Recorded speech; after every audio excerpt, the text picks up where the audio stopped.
বন্ধুরা, এই বাচ্চা মেয়েটি পুকুরের ধারে খেলছিল। সেই সময় তার বাবা সাইকেল চালিয়ে বাজারের দিকে যাচ্ছিল। সেই বাচ্চা মেয়েটিও তার বাবার পিছু পিছু দৌড়াতে লাগলো, কিন্তু তার বাবা সাইকেল চালিয়ে যাচ্ছিল, সেই জন্যে তার বাবা মৃত্যু চলে গেছে। সেই জন্যে সে বাচ্চা মেয়েটি এখনো অনেক জোরে দৌড়াতে আছে। তো বন্ধুরা, এর আগেও বাচ্চা মেয়েটিকে নিয়ে আমার কয়েকটি ভিডিও দেখেছ, কিন্তু আজকে তোমাদেরকে সেই বাচ্চা মেয়েটির সাথে পরিচয় করিয়ে দিই। এই বাচ্চা মেয়েটির নাম হচ্ছে মিনা, আর তার সাথে যে সুন্দর সেই টিয়া পাখিটি রয়েছে তার নাম হচ্ছে মিঠু। এই মিঠু কিন্তু মিনাকে ছাড়া একদম থাকেই না। এই মিনা সে যেখানে যায় সেখানে কিন্তু এই মিঠু তার সাথে সাথেই থাকে। তো বন্ধুরা, মিনার বাবা গেছে বাজারে বাজার করার জন্য, কিন্তু মিনা তো এক জায়গায় থাকার মেয়ে নয়, সেই জন্য সে অনেক দূর পথ দৌড়িয়ে দৌড়িয়ে আসছে, কিন্তু পথ যেন শেষই হয়নি। কিন্তু সেই একইভাবে দৌড়াতেই থাকে। চারিদিকে কত মানুষজন, এক একজন এক এক কাজে ব্যস্ত।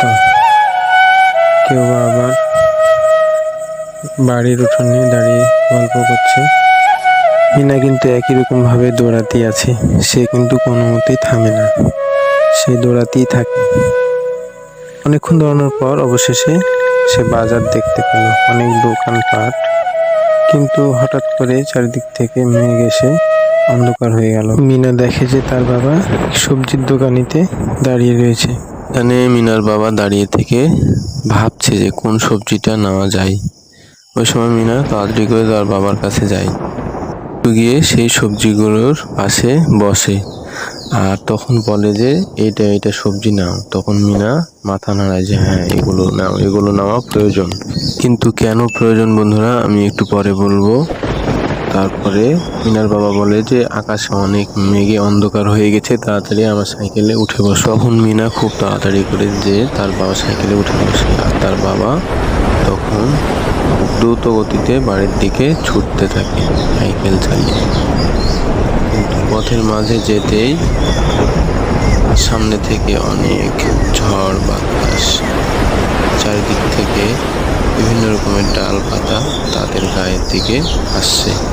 কিন্তু এভাবেই সব কিছুকে এড়িয়ে মিনার বাবা সাইকেল চালিয়ে খুব জোরে জোরে সাইকেল চালিয়ে বাড়ির দিকে রওনা দিয়েছে, যেন কোনো দিকে তাকানোর কোনো বুদ্ধি নাই, তাড়াতাড়ি বাড়ি ফিরতে হবে এই ভেবেই মিনার বাবা কিন্তু অনেক জোরে জোরে সাইকেল চালায়।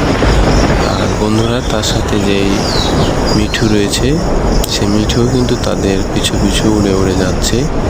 সেও কিন্তু কোনো কিছুই চারিদিকে কোনো কিছু দেখে না, কোনো কিছুই পাবে না, সেও কিন্তু তাদের সঙ্গে সঙ্গে ছুটে চলেছে বাড়ির দিকে।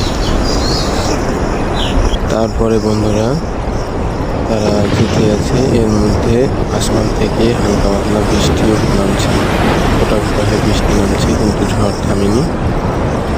এই দেখে মিনার বাবা কিন্তু আরো জোরে জোরে সাইকেল চালাতে লাগলো। তারা কিন্তু বাড়ির দিকে চলে এলো। এবারে কিন্তু অবশেষে তারা বাড়ি ফিরল। সেখানে মিনার দিদা বসে আছে, রান্না করছে, আর মিনার বাবা সে বাজারের ব্যাগ নিয়ে রান্নাঘরের দিকে গেল। আর মিনা ভাবছে যে আমি আমার মায়ের কাছে যাই, এই বলে মিনা দৌড়াতে লাগলো ঘরের দিকে। বন্ধুরা, আমি সেখানে বলেছিলাম যে সবজিগুলো কেন প্রয়োজন। সবজিগুলো এই জন্য প্রয়োজন, মিনার মা গর্ভবতী। তো সেখানে গিয়ে দেখে যে মিনার মা আর ভাই বসে আছে। সেখানে মিনার বাবা আর মিনার দিদা আসে, আর মিনার দিদা হাতে কিছু ফলমূল নিয়ে আসে, সেগুলো মিনার বাবা বাজার থেকে এনেছে। এগুলো মিনার মায়ের হাতে তুলে দেয়।